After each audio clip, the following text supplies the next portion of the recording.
Hello and welcome back to Terra, where today we're taking a look at one of the craziest campaigns we've seen in recent years in my opinion, and so naturally it takes place right here on the birth world of humanity.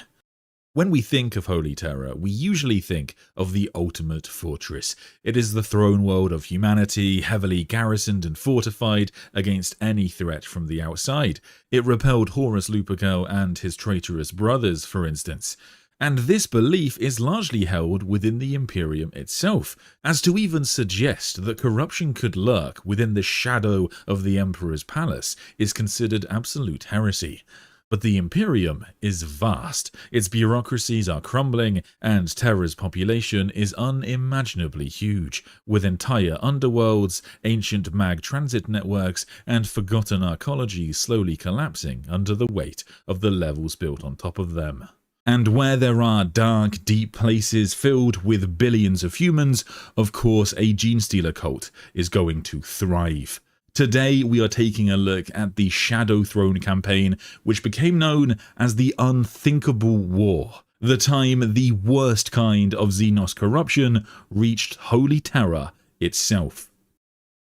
A Genestealer Cult is a highly secretive Xenos worshipping society that acts as a vanguard for the Tyranid high fleets.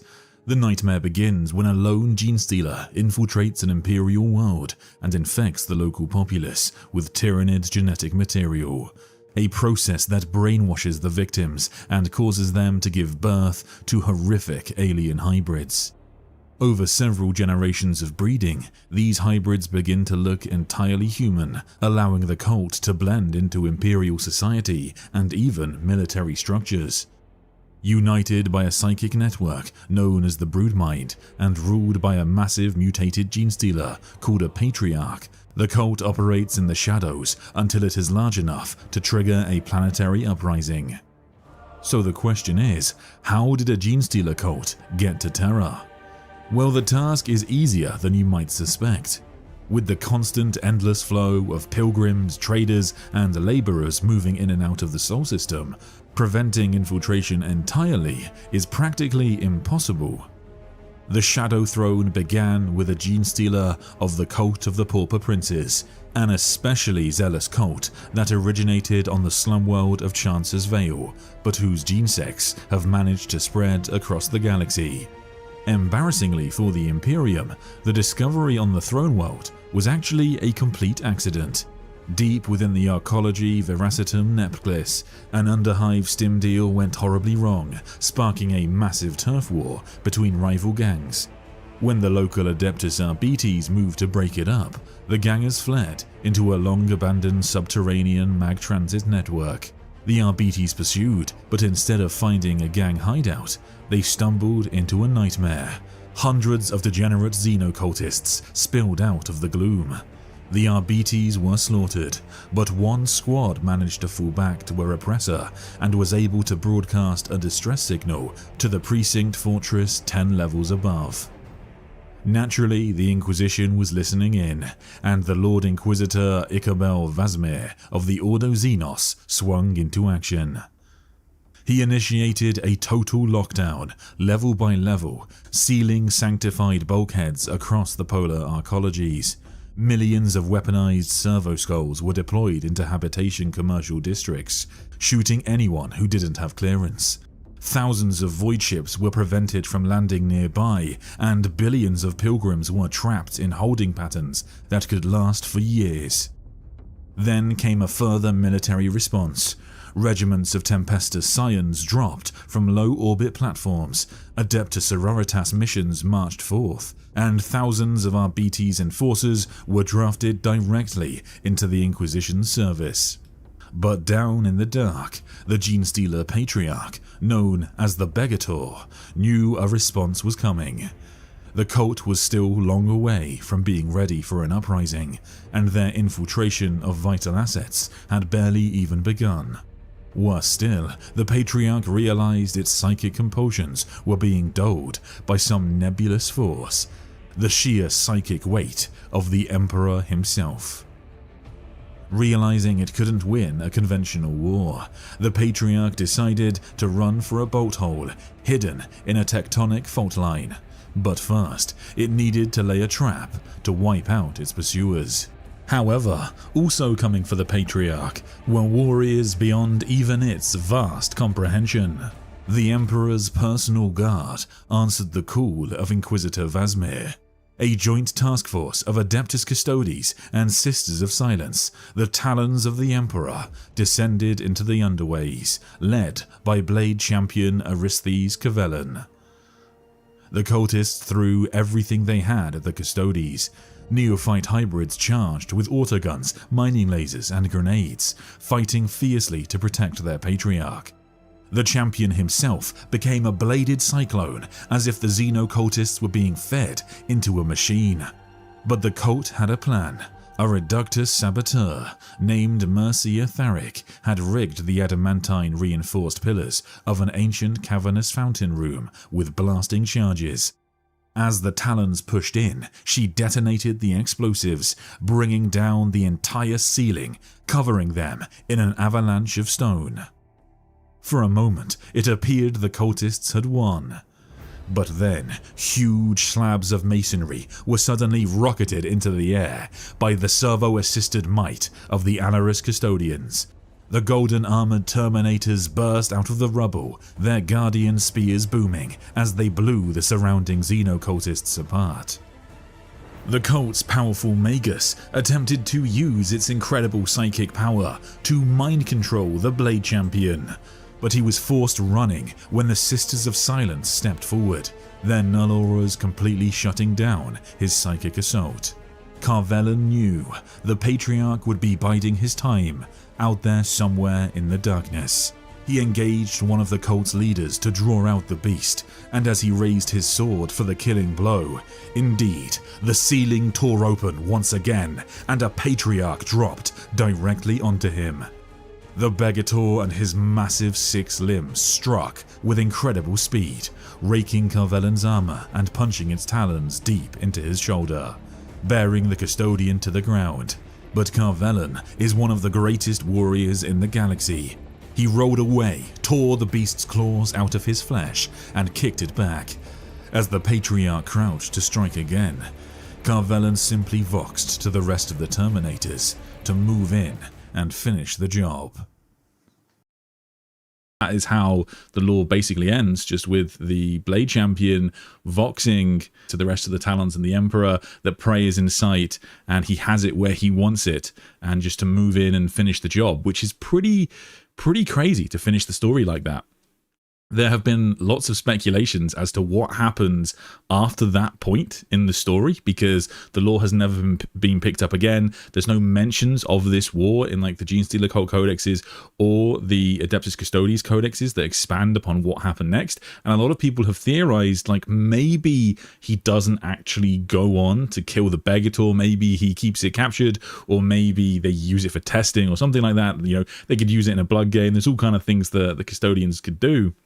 I think it might seem to a lot of people that this is out of character, right? Like, you know, how could you have a Genestealer cult thriving so close to the Imperial Palace? But then if you actually think about it, it makes a lot of sense. I mean, if we take a look, for example, at another Xenos race kind of infiltrating Terra, in the Vaults of Terra series, the first book is based around this idea, spoiler, the reveal at the end, is that there are these murders going on across the throne world. People are being turned into monsters basically underground, and that's because Drukhari Homunculus has survived for so long in the caverns of Terra.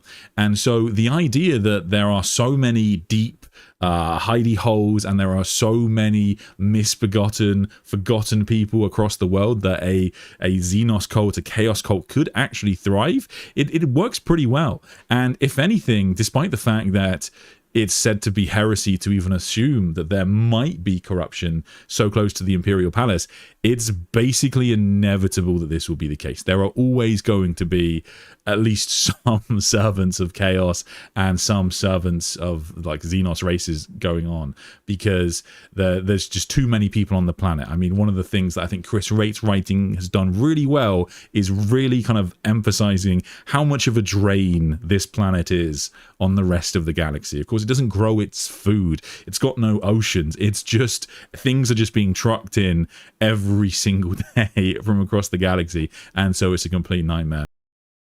The Custodes, so perfect that they are barely noticed in the setting.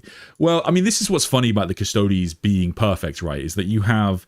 It's heresy to even suggest the Custodes might lose a battle. Like, if they ever engage in a battle, that battle is recorded as a victory. And it's a heresy to suggest that there might be a kind of corruption so close to the Imperial Palace. But, of course, these things do happen. The Custodians do lose at times, and there is, like, heresy that goes on upon Terra. So it's kind of funny that, like, there is so much, like, insane levels of propaganda, but... like, the Custodians are still the demigod warriors. And one of the things I'm really interested to find out is, like, because a lot of people like to make the joke that the Custodians failed in their, like, main task. And that's kind of true, but it's also kind of not true. But where it is true, it's actually a lot darker, because in the end of the death, of course, we actually don't just see the Custodians kind of fail and the Emperor is brought low. We see them be manipulated by Horus. He twists their minds, and they attack the Emperor of Mankind. And I don't know whether the Custodians today will know this. Like, do they know that they actually attacked the Emperor? And if so, how do they kind of feel about that? Because I'd like to see some introspection on that. We don't see any thoughts in the following novels, so yeah, we'll see. The Inquisition has their main HQ in the Polar Fortress, and then they found NIDs just below their noses. Yes, there's been other Genestealer cults on Terra. I should say there have been other reports, even ones where the Custodians have engaged with them before. So yeah, this is not a lone incident. There have been multiple Genestealer cultists. I'm curious whether, like, the patriarchs affect each other, or whether only one of them can have a patriarch, or however it works. Because in theory, only one of them should, like, go through the metamorphosis from Genestealer to patriarch. But yeah, presumably there's a whole bunch of them. And like the passage says, like, in that battle, the Patriarch's psychic might is affected by the presence of the Emperor in the Imperial Palace, because of course he's like a massive beacon, right? So he's yeah, like, presumably there could be something in there that prevents Genestealer cults on Terra from detecting one another, or something like that. Ultimately, a cult discovered so early and on a world with such overwhelming military force, they have no chance. Secrecy is their only shield. It's really interesting that you bring up the military presence on Terra, actually, Christian. This is something that I should mention, is that the Lord does talk a little bit about this, and how the military might on Terra is kind of weird, because on the one hand, it is a fortress world. It's still got a lot of that element, and the Custodians are there. But, for example, a lot of the people stationed on Terra are a bit crap. Like the Fallen book, Cypher Lord of the Fallen, talks about this. The Imperial Guard that are on duty near the Imperial Palace, a lot of them are rubbish, because they're such prestigious ranks and roles that, like, they're left to, like, sons and daughters of noble people across the Imperium. So they're actually kind of like overweight losers, a lot of them.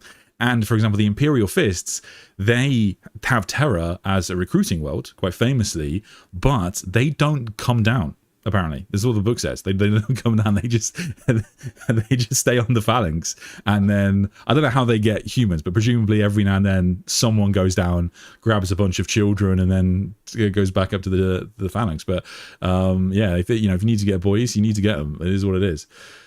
Before I forget, if you are watching this stream and you want to watch me stream more, I have created a Twitch account. The link should be in the description. It is just Twitch, Sandman of Terra.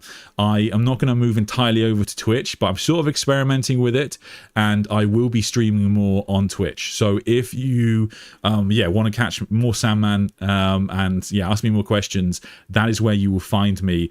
To start with, my plan is just to basically stream, like, gameplay, and stream just kind of like, I don't know, chatting, painting, all those kind of casual things, which the YouTube algorithm sort of doesn't like me. It doesn't like streaming about, because it's less engaging content, right? But if you're someone that just kind of like wants more Sandman, you want to just sit and chat, and you want to just enjoy the community, then yes, definitely join Twitch. If as many people join it as possible, that would be great. If it gets pretty popular, I think I might try just like streaming one day a week on Twitch and see how it goes. I think that obviously I do a lot of live streaming, and Twitch is mainly the platform for live streaming. So I feel like it would be foolish of me not to experiment a bit. It's kind of a weird one, because Twitch is like, I obviously do a lot of live streaming, but Twitch is mainly It's mainly like travelers, like people like, you know, people in like hot tubs and stuff. It's gaming and it's politics. So there's not really like a Warhammer lore presence, but you don't know who you try. Someone's got the Trailblaze, right? I'm not gonna lie, the Custodes versus Genestealer cults are a bit absurd. If the Custodes glazing is true, then the Genestealers can do nothing against those guys. I hope this book nerfs the Custodes, to be honest. It's a good, you know what, it's funny you say that. If I can find the image. I remember back when this box came out, I think I split it with Quipster.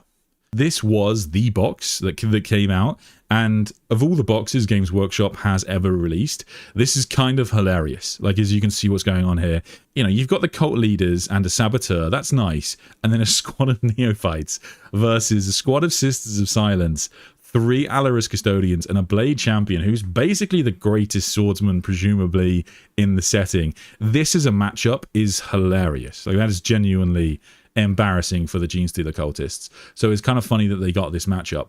There is that sort of aspect of it that when Games Workshop released those kinds of boxes, having the Custodians as an army you can collect and play with seems a bit silly, because how is it possible that, you know, that should just be one Custodian versus that entire force. That's all that should be. But yeah, for the game to be playable, unfortunately, they can't power scale it like that. But in terms of the Custodians being glazed too much, I guess it depends what your point of view is. I mean, people have a lot of issues with you know, Outcast Dead, where you have a World Eater basically punch through a Custodian's armor. There's a lot of times the Custodians do lose to like named characters, but they sort of should be better than everybody else. That's kind of the whole thing. When the Genestealers win and the Nids show up, are they happy to be eaten or realize they were led on? It depends. Sometimes, it goes a bunch of different ways. Sometimes they're happy to be eaten because they are so bewitched by the power of the Broodmind. Sometimes they realize that they fucked up and they're kind of terrified. Sometimes they're allowed to leave and spread their cult to other parts of the galaxy. But there we go, Genestealers on Terra, one of the most wild and interesting campaigns we've had in recent years, and I'm interested to hear what you guys would like to happen with this story in the future. In theory, whether they kill this patriarch or not, there's still going to be a bunch more Genestealer cultists on the birth world of humanity, and potentially some of them could get eerily close to the Master of Mankind.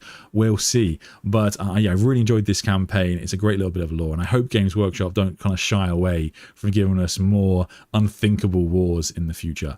Thank you so much for watching. Let me know what you think in the comments. I am on Twitch now, I should say, so if you want to catch me live even more, then you can follow me on Twitch, and I'm trying to do like video games and do some extra streaming on there, so do check me out there as well. But thank you so much for watching. I'll see you next time. Thanks for watching this stream. If you could help me appease YouTube's machine spirit by liking and subscribing, I would greatly appreciate it. If you couldn't make the stream live but want to ask me a question anyway, consider posting it in our community tab and I'll answer it next time. To support the channel, click the join button below, which will give you access to more content, and you can drop into the members Discord, where all the coolest Terrans hang out, away from the watchful eyes of the Inquisition. Thanks for joining me, and until next time, I wait for you and I forgive you. Good night.